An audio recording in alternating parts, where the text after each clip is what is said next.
जय हिंद। आप सभी को अंतर्राष्ट्रीय योग दिवस की हार्दिक शुभकामनाएं।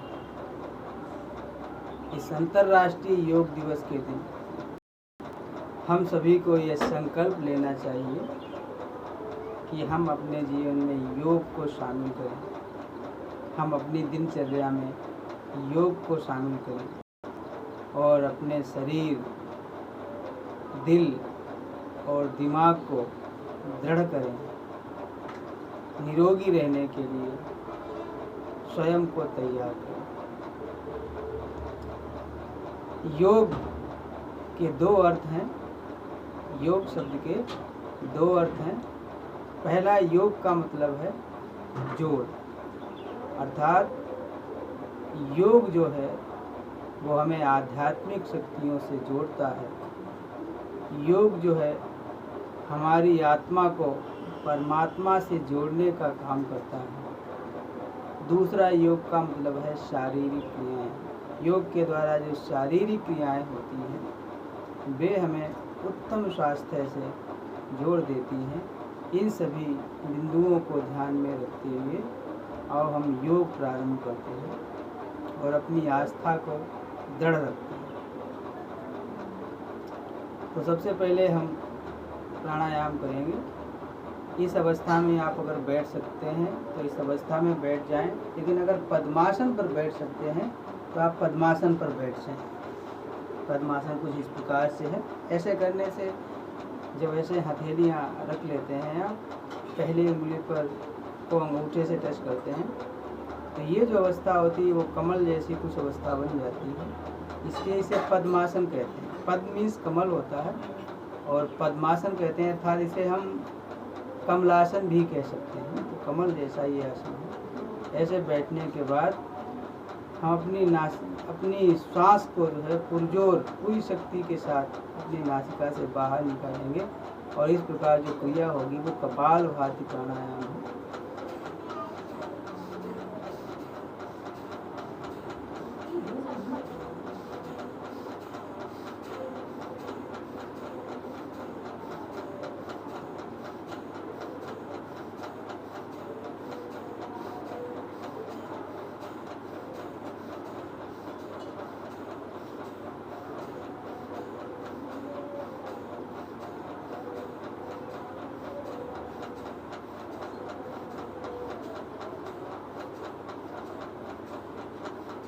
इस प्राणायाम को आप 1 से लेकर 10 मिनट तक कर सकते हैं।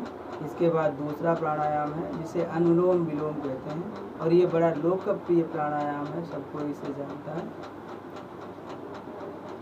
एक नासिका छिद्र को बंद करते हैं, दूसरी से श्वास खींचते हैं।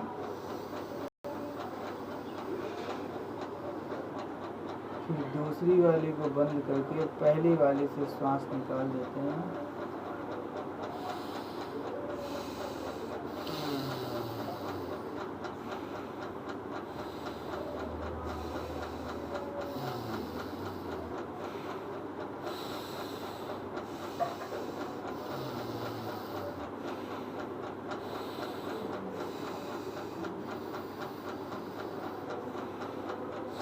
यह क्रिया भी आपको लगभग 10 मिनट तक करनी है।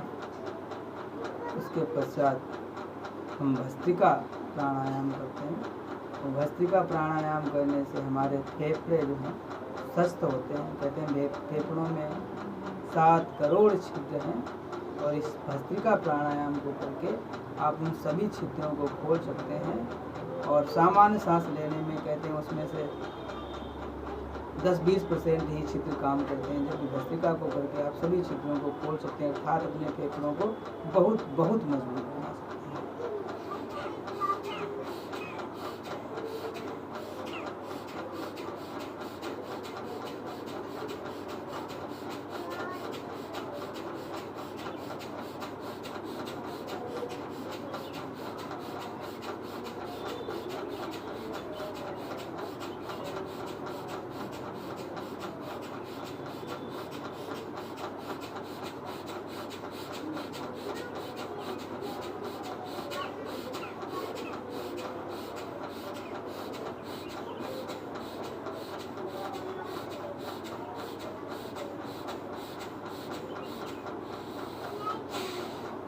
इस प्राणायाम को भी आप 1 से लेकर 5 मिनट तक कर सकते हैं, यथासंभव जैसी सामर्थ्य है।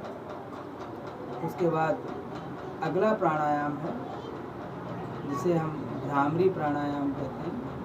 और भ्रामरी प्राणायाम से जो है हमारे जो हृदय है, हमारा जो दिल है, वह दृढ़ होता है और मजबूत होता है। इसे करने के लिए जो है पहली वाली उंगली को मस्तक पर रख लेते हैं इस प्रकार से, और बाकी 3 उंगलियों को आंखें बंद करके यहाँ पर रख लेते हैं, और अंगूठे से कानों के छेद बंद कर लेते हैं।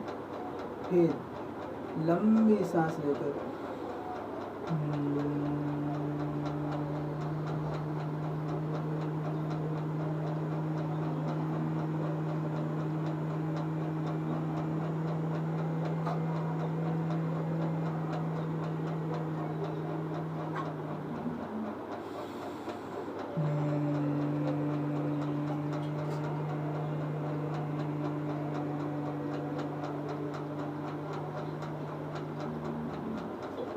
इस प्राणायाम को भी आपको 1 से लेकर के 4-5 मिनट तक करना है, इतना आप कर सकें। इसके बाद आप इस कमल आसन अर्थात पद्मासन पर बैठे बैठे इतनी देर में थक जाएंगे, तो आप अपने पैरों को फिर सीधा कर लीजिए। पैरों को सीधा करने के बाद इसी मुद्रा में अपने हाथों को सीधा करेंगे और हाथों की मुट्ठियाँ बनाओ, मुट्ठी बांध करके फिर हाथों को कुछ इस प्रकार से गोल गोल घुमाएंगे। सूक्ष्म व्यायाम है, इनसे हमारे शरीर की हड्डियाँ, मांसपेशियाँ और हड्डियों के जोड़ स्वस्थ होते हैं।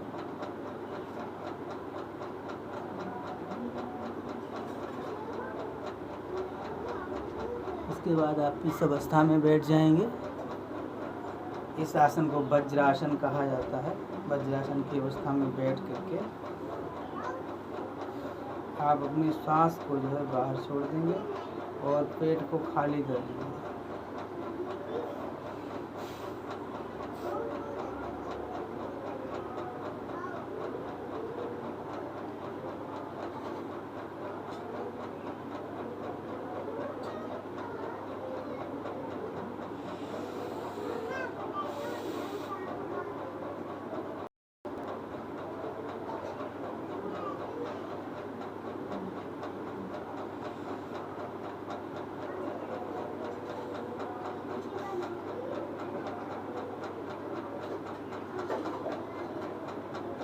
इस आसन को करने से आपकी स्थिति मंडूक जैसी हो जाती है, मेढक जैसी हो जाती है, इसलिए इसे मंडूक आसन कहते हैं। और इसे करने से जो पेट में गैस, लोगों की गैस इत्यादि होती है, वह बिल्कुल ठीक हो जाती है।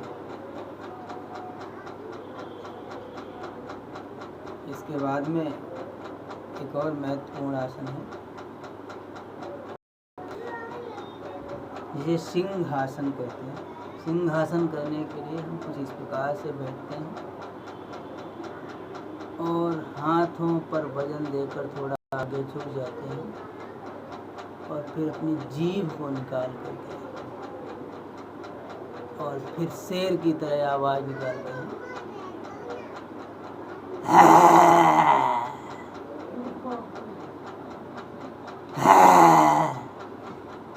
इसे सिंहासन कहते हैं। ऐसा करने से गला स्वस्थ होता है और चेहरे पर ग्लो आता है, चेहरे पर कांति आती है।